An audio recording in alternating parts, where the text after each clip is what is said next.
Bueno, muy bien. El otro día estaba leyendo una carta abierta de alguien que yo admiro profundamente, alguien que fue profesor mío en la Facultad de Derecho, es Alberto Venegas Lynch. Y el título de la nota era "No se presente a la reelección, carta abierta al presidente de la República".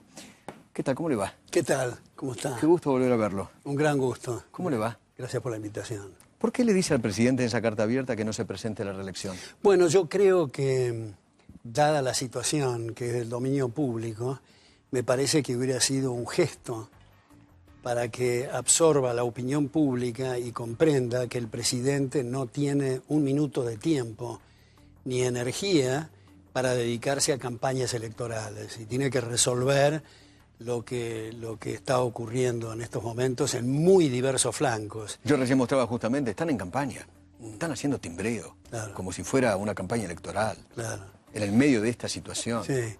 Y ahora, bueno, hoy publiqué un artículo en El Cronista que se llama Otra vez sobre la importancia de dolarizar, donde trato, y lo recomiendo muy entusiastamente que lo lean, donde trato de mostrar que una de las medidas posibles es eliminar el curso forzoso del peso o otorgarle también curso legal al dólar. Hacerlo bimonetario. Y que, claro, un bimonetarismo de jure, porque hay un bimonetarismo de facto. Totalmente. Lo único que el almacenero no puede cobrar Claro. lo que vende en dólares y pagar impuestos en dólares y hacer una serie de contratos y todo esto. Entonces, hacerlo de jure, esto es que la gente elija. Y si dicen, no, eso no lo vamos a hacer, esto quiere decir que el Banco Central o las autoridades del gobierno, con la mejor buena intención, quieren tenerlos agarrados del cogote a los contribuyentes o a los compatriotas para que no puedan salir de esa encerrona que es un peso derritiéndose a pasos agigantados, ¿no? ¿Estamos mal? ¿Es un mal momento? Yo creo ¿O el que gobierno no sabe, no pega una? Yo no quiero hacer cosas personales y supongo que hay la mejor intención, la mejor buena voluntad, los mejores propósitos. Pero el hecho es que hasta el momento el gasto elefantiásico sigue el déficit, no me refiero al primario, sino al total, que es el relevante, sigue un endeudamiento también galopante.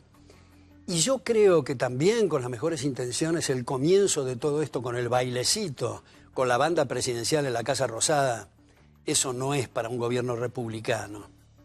Estaba bien para el gobierno anterior, pero no para este gobierno. Y ahora, después de que tantos hemos insistido en que se reduzcan los ministerios, resulta que hay una especie de enroque, pero desde el punto de vista del organigrama y el resultado neto queda igual. Un cambio que no hay cambio. Exactamente, Claro. un gatopardismo. Digamos, Exactamente. sí. Exactamente.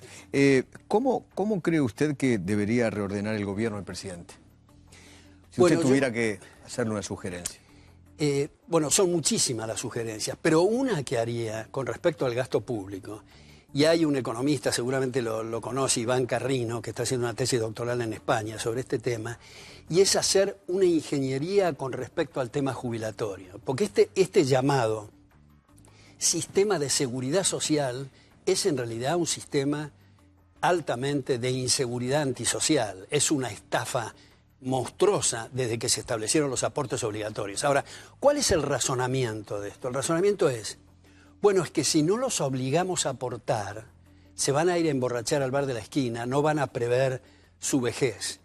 Ese razonamiento primero contradice lo que ha ocurrido con nuestros ancestros, con las oleadas de inmigrantes que se compraban terrenitos, que compraban departamentos, que ahorraban de distinta manera y que fueron arruinados por la ley de alquileres y desalojos y otros manotazos, además de estos aportes, y no siguen el razonamiento hasta las últimas consecuencias, en el sentido de que cuando cobren su pensión obligatoria hay que ponerle un policía a que no vayan a gastar esa pensión en el bar de la esquina. Y cerramos el círculo orwelliano con esto.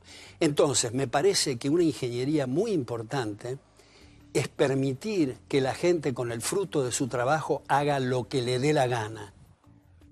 El sueldo de otra persona es sagrado. Nos hemos acostumbrado, hemos naturalizado, por ejemplo, la figura del agente de retención.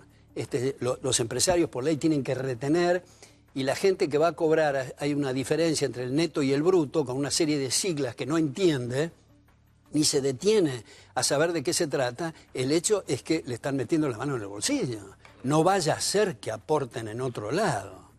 Entonces, me parece que eso hay que revisarlo para que pueda, en este sistema de reparto que está quebrado, ir a un sistema en el cual la gente pueda disponer del fruto de su trabajo, sea a través de aportes. Sistema que quebró el gobierno anterior.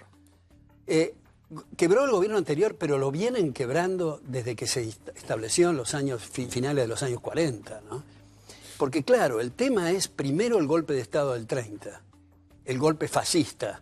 Ahí se creó el Banco Central, los impuestos progresivos, se rompió todo el sistema del federalismo, se estableció el impuesto progresivo y el impuesto llamado los réditos, que siempre son provisorios y quedan para siempre, y luego a partir del 46 esto se intensificó y estamos a los tumbos.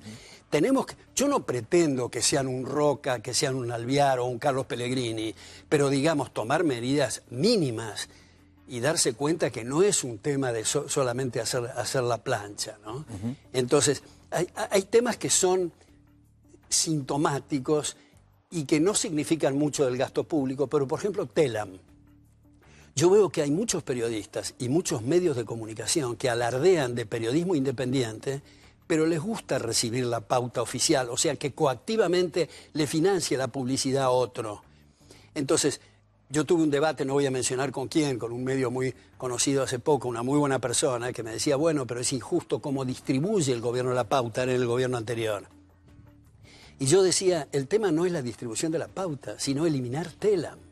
Y si el gobierno quiere anunciar algo, un impuesto, lo que fuera, lo anuncia en conferencia de prensa, o lo terceriza, pero no inicia una agencia oficial. Luego el INDEC. Cuando ocurrió todas estas cosas de Guillermo Moreno y la intervención del INDEC y todas estas catástrofes y estas mentiras colosales, resulta que un colega, Alfredo Canavese, que ahora murió, colega de la Academia de Ciencias Económicas conmigo, me pidió mi firma para condenar esto que ocurría del INDEC. Y yo le dije, está bien, yo te doy la firma porque es condenable. Pero digo, ¿por qué el INDEC? Mi conjetura es que debido a los problemas que incurre el INDEC, van a haber universidades e instituciones privadas que van a hacer índices y van a competir entre ellos en una auditoría cruzada. ¿Cómo hace la UCA, por ejemplo, la de pobreza? Exactamente. Y la DITELA y otros que han creado índices muy buenos. Como se hace en los países serios del mundo.